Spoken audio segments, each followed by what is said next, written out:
akan mempersembahkan sebuah drama tragedi yang berjudul Ya Ini Keluargaku. Selamat menyaksikan.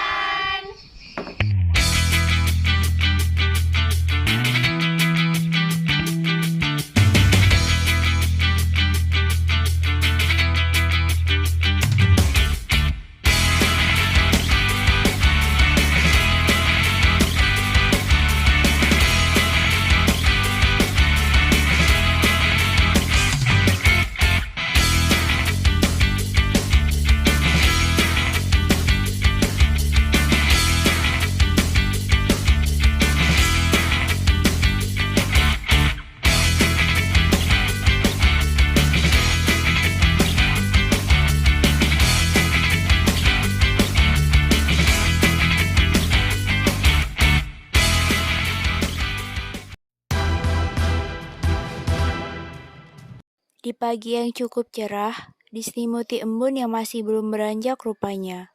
Tidak ada alasan siapapun untuk merubah damainya energi positif yang diberikan kali ini. Tetapi tidak dengan keluarga Zahra, mungkin hanya keluarga ini yang bisa merubah hal itu. Ayah, kenapa hanya membangunkanku sekali? Kalau tidak niat, jangan lakukan. Bukan maksud ayah. Ayah hanya... Kakak yang menyuruh ayah, sudah cukup kau mentak ayah, tidak sopan. Terus saja kalian seperti ini, seperti bukan keluarga. Seharusnya aku tidak ikut dengan ayah. Seharusnya aku tidak ikut dengan ayah.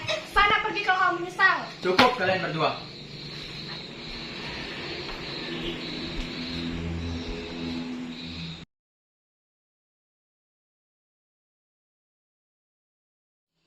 Keluarga ini bukan keluarga karena kamu. Berbeda dengan keluarga Zahra yang tidak pernah menikmati tenangnya pagi, keluarga Ira adalah sebuah keluarga yang tidak pernah kekurangan kecerahan dan kebahagiaan apapun yang terjadi. Bang, kamu sudah bangunkan adikku? Aku di sini. Masya Allah, perawan ibu bikin kaget saja. Kak, kayaknya abang nggak bisa mengantar kamu sekolah. Soalnya pagi ini sudah harus ada di kampus. Ya sudah, kalau memang abang tidak sempat, aku jalan sendiri saja. Aduh, adik abang satu ini emang yang paling-paling dah. Nanti kalau pulang abang bawa kasih sesuatu untuknya ya. Tidak usah bang, lebih baik uangnya disimpan untuk yang lainnya. Benar itu bang, ya sudah sana Tak berangkat, lama nanti kamu Saleh telat. meninggalkan rumah, Ira pun berpamitan kepada ibu untuk berangkat sekolah. Keluarga Zahra memang tak seharmonis keluarga Ira, tetapi semua pasti akan berubah, karena takkan selamanya menjadi tak. Kebetulan Zahra dan Ira bersekolah di sekolah yang sama dan berada di kelas yang sama. Walaupun begitu, mereka berdua jarang sekali bertegur sapa. Kira enak di sini. Ada apa? Hah? Ini kan pembagian kelompok tim pembelajaran selama 1 bulan. Iya, Ra, dan kamu harus lihat ini. Zahra, wah bagus dong kita satu kelompok sama dia. Ih, kok bagus, dia kan sombong orangnya. Setelah, jadi kita bisa lebih mengenal dia nantinya. Siapa tahu dia tidak seperti yang kamu pikir. Tapi kalau dia benar sombong orangnya, pasti dia bakal menyebalkan. Ternyata Zahra baru saja masuk ke dalam kelas. Dan langsung saja Ira menghampiri Zahra yang saat itu langsung duduk di bangkunya. Halo Zah, ternyata kita satu kelompok loh. Iya, siapa aja. Ya sudah, kita bicarakan nanti saja. Tanpa panjang lebar, Zahra langsung beranjak dari bangkunya dan meninggalkan mereka berdua. Sang putri berbicara sebelumnya dia. Kata Ara dia seperti itu. Sudah dengarkan saja. Ayo. Dwi dan Ira menuju kantin dan seperti itulah sikap Zahra kepada teman-temannya. Entah karena apa dia seperti itu. Bel pulang sekolah pun tiba. Semua anak-anak sudah mulai bergerombol keluar dari pintu gerbang. Terlihat juga Ira dan Dwi yang sedang terburu-buru untuk menghampiri Zahra. Ya, kamu kemana? Kita kan mau mulai tim belajar. Iya, Zah. Jadi gimana? Di rumah siapa? Di rumahku aja. Kurasa aku tidak sanggup selama sampai 1 bulan. Hahaha, kita ikuti saja mau memang sombong hati. Tiba-tiba terdengar suara yang memanggil nama Ira. Dan itu ternyata Soleh. Soleh memang abang yang penuh perhatian. Beda sekali dengan Raquel. Ira, Abang, ada apa? abang mau jemput tadi abang yang satu ini ya? Aduh abang telat, aku mau belajar kelompok di rumah teman. Ya, padahal tadi abang mau ganti waktu yang dari pagi. Maaf ya bang, besok saja abang menggantinya. Aku buru-buru, mereka sudah menunggu. Baiklah, hati-hati ya dek. Dari kejauhan, Zahra hanya bisa terdiam dan terhanyut. Dalam hatinya, dia berharap kakaknya bisa seperti itu. Dan lalu dia berpikir, seandainya Raquel bisa berubah menjadi soleh. Sampailah di rumah Zahra yang bisa dibilang rumah yang begitu besar, tetapi sangat berbanding terbalik dengan jumlah penghuninya. Iya, aku tinggal sebentar. Tak lama kemudian, Raquel pun datang. Assalamualaikum. Waalaikumsalam. Temannya Zahra ya? Oh, Zahra punya teman juga. Tiba-tiba Zahra datang. Apa kak, tidak suka? Raquel hanya tersenyum dan meninggalkan ruangan yang saat itu hanya berisikan Dwi, Ira, dan Zahra. Maaf ya. Hah, kenapa maaf? Zahra tidak menjawab pertanyaan Ira. Dia hanya tersenyum. Lalu setelah cukup lama mereka belajar, masuklah seorang lelaki parubaya. Ya, itulah ayah Zahra. Zahra, temanmu. Ira dan Dwi langsung memberikan salam pada ayahnya Zahra. Ya, kalian teman sekelas. Kalian anak dari mana? Kalian? Ayah tahu tidak? Ayah hanya mengganggu kalau bertanya seperti itu. Bisakah ayah meninggalkan ruangan ini? Tidak kok Zah, ayah kamu tidak mengganggu. Ayah minta maaf ya Zah. Ayah hanya ingin. Aku bilangnya, ayah pergi dari ruangan ini, bukan melanjutkan ucapan ayah. Raquel pun datang karena mendengar suara adiknya itu dan sepertinya dia sudah tahu apa yang dilakukan Zahra. Sudah, ayo masuk ke kamar saja. Jangan hiraukan atau berguna ini.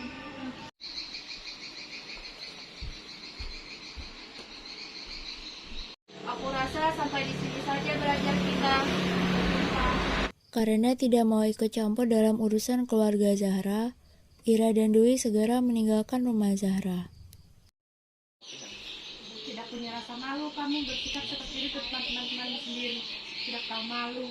Bukan aku yang mempermalukan diriku sendiri, tapi kakak dan ayah yang mendorong aku untuk melakukan ini. Omong kosong, kamu hanya bisa menyalahkan orang lain, tanpa bisa menyalahkan diri sendiri. Aku seperti itu karena kalian yang tidak pernah mengerti aku.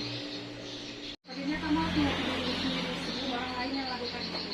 Zahra sudah tidak bisa berbicara apa-apa lagi. Dia langsung bergegas menuju kamarnya. Keesokan harinya, Ira berniat mengajak Dwi dan Zahra untuk belajar di rumahnya, dan yang lainnya menyetujuinya. Sesampainya di rumah Ira, Dwi dan Zahra disambut dengan hangat oleh ibunya Ira. Assalamualaikum. Waalaikumsalam. Kalian sudah datang. Ayo segera masuk, ibu sudah membuat makanan yang spesial hari ini. Aduh, ibuku ini pasti lezat. Iya nih tante, terlalu repot. Zahra hanya tersenyum melihat ibunya Ira. Entah mengapa, dia tidak mengeluarkan sedikit kata pun. Apa dia mulai merasakan perbedaan? Ini siapa namanya, Ra? Ibu baru melihat. Saya Zahra, tante. Salam kenal. Oh, Zahra. Ayo silakan duduk. Tak lama kemudian, Soleh tiba dan bergabung dengan mereka. Abang bawa apa itu? Ini yang sudah abang janjikan untukmu. Leh, kamu memang yang paling perhatian dengan adikmu. Pasti dong bu, hanya dia adik yang aku punya. Kalau bukan aku, siapa lagi yang akan memperhatikannya? Mendengar perbincangan keluarga Ira barusan, bagaikan sebuah petir kilat yang seketika menyambar perasaan Zahra. Rasanya dia ingin menangis. Rasanya ingin sekali dia bertukar keluarga. Tapi itu mustahil. Dan akhirnya karena tidak kuat menyaksikan keharmonisan keluarga Ira, Zahra memutuskan untuk berpamitan untuk pulang lebih dahulu.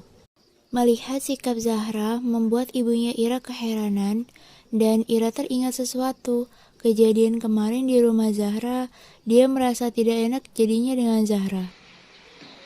Kamu yakin mau pulang, nak? Tidak makan siang dulu bersama kami? Tidak usah, Bu. Saya sudah ditunggu di rumah. Saya pamit. Assalamualaikum. Waalaikumsalam. Saat Zahra baru mau naik motor, tiba-tiba ibunya Ira memanggil Zahra. Nak, Tante lihat raut wajahmu terlihat tidak baik, seperti menyimpan suatu masalah. saya tidak apa-apa kok, Tante. Terima kasih sudah mengkhawatirkan saya. Tante tidak keberatan jika kamu mau sedikit bercerita kepada Tante. Dengan ekspresi yang sesaat lagi ingin turun hujan, dengan pasrah Zahra menceritakan semuanya kepada ibunya Ira. Aku benci dengan ayahku, Tan. Karena ayah ibuku meninggal. Ayah yang membuat aku seperti ini. Seandainya waktu mereka berpisah, aku ikut dengan ibuku. Mungkin aku masih bisa merawat ibuku yang sedang sakit. Ya itu nak, kenapa kamu pikirnya seperti itu? Iya, Tante. Awalnya aku hanya kecewa. Karena sikap ayah dan Kak Raquel, aku merasa menjadi semakin jauh dari mereka. Maaf ya sebelumnya nak, mungkin kamu yang membuat jarak itu sendiri. Tapi, saya harus bagaimana, Tante? Tante tidak bisa memberikan solusi yang bahkan Tante tidak tahu keadaannya. Semua bergantung kepadamu nak, bagaimana kamu akan membuka hati kepada keluargamu dan memperlakukan mereka secara baik. Tante hanya bisa memberikan beberapa nasihat. Tidak baik membenci orang tua kita, apapun alasannya boleh kita kecewa tetapi tidak membencinya. Tapi Bu, selama ini aku hanya menunggu tindakan dari ayah. Bagaimana ayah bisa mendekatkan dirinya lagi dengan aku? Tapi yang terjadi malah berbeda. Tante yakin semua pasti ada alasannya. Kamu saja melakukan ini ada alasannya kan? Berarti ayahmu juga mempunyai alasan tertentu. Entahlah Bu, aku merasa masalah ini sungguh berat. Berat itu katamu nak. Tapi aku sudah tidak dapat merasakan kebahagiaan pada keluargaku sendiri. Kebahagiaan yang kita peroleh tidak harus berasal dari sesuatu yang terbaik, cukup dari hal kecil saja yang dapat membuat kita tersenyum. Lagi-lagi Zahra hanya terdiam. Dia merenungkan semua petuah dari ibunya Ira. Apa benar yang dikatakan Tante? Maafkan adalah kebaikan. Segala yang bersumber dari kebaikan dan bertujuan untuk kebaikan akan berujung kebahagiaan. Sore ini berhujung hening untuk Zahra. Dan perasaan itu masih dibawanya sesampainya di rumah.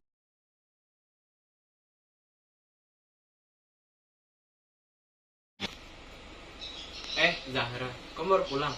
Bagaimana belajarnya? Saat itu di ruang tamu sedang ada Ayah dan Raquel.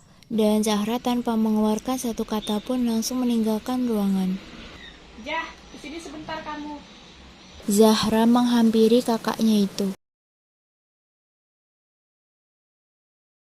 Ada apa? Aku lelah, ingin beristirahat. Sekarang kamu apa? Jujur, kakak sudah tidak sanggup dengan ayah terus menangis melihat sikapmu. Sudah cukup kamu menyalahkan ayah atas semua yang telah terjadi. Aku rasa kakak sudah tahu mauku apa. Kamu yakin? Coba kamu lihat ayah. Apa kamu tidak merasa sayang lagi dengan ayah? Dia diam hanya karena tidak ingin nantinya malah membentakmu dengan sikapnya seperti ini. Ayah, bicara padaku. Coba ayah bentak aku. Ayah tidak bisa, Zah. Kenapa? Cukup dah. Ini yang aku maksud. Kalian tidak mengerti. Kakak selalu saja membalikkan segalanya. Kenapa kakak tidak mencari terlebih dahulu apa yang sebenarnya terjadi? Tapi kakak langsung membalikkannya. Zahra, ayah minta maaf. Sekarang semuanya di tanganmu. Kalau kamu mau pindah dari tempat ini, kamu boleh memilih di mana saja. Semua agar kamu bahagia. Bukan itu, Kak. Ya, aku hanya ingin kalian ada di sini bersamaku. Aku yang seharusnya minta maaf karena aku yang telah membuat jarak di antara kita. Kita satu atap. Tidak seharusnya kita membuat atap ini rusak dan terlihat oleh orang lain. Ternyata petuah dari Ibu Ira membuahkan hasil. Dan akhirnya Zahra mulai bisa menyadari semua kesalahannya, haknya, dan kewajibannya. Begitu pula dengan Ayah dan Raquel. Suatu atap akan terlihat indah apabila sang pemiliknya dapat meraatnya dengan baik. Atap yang mempunyai harga yang tinggi terlihat bagus tidak menjamin keutuhan atap itu. Tapi atap yang murahan juga bisa terlihat bagus kalau yang sang pemilik mampu merawatnya dengan baik.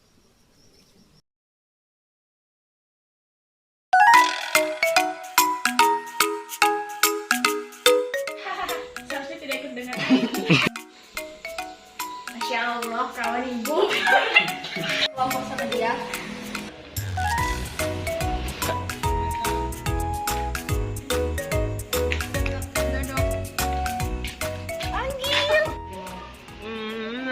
Terima kasih sudah menonton. Kami dari kelompok 2 pamit undur diri. Wassalamualaikum warahmatullahi wabarakatuh.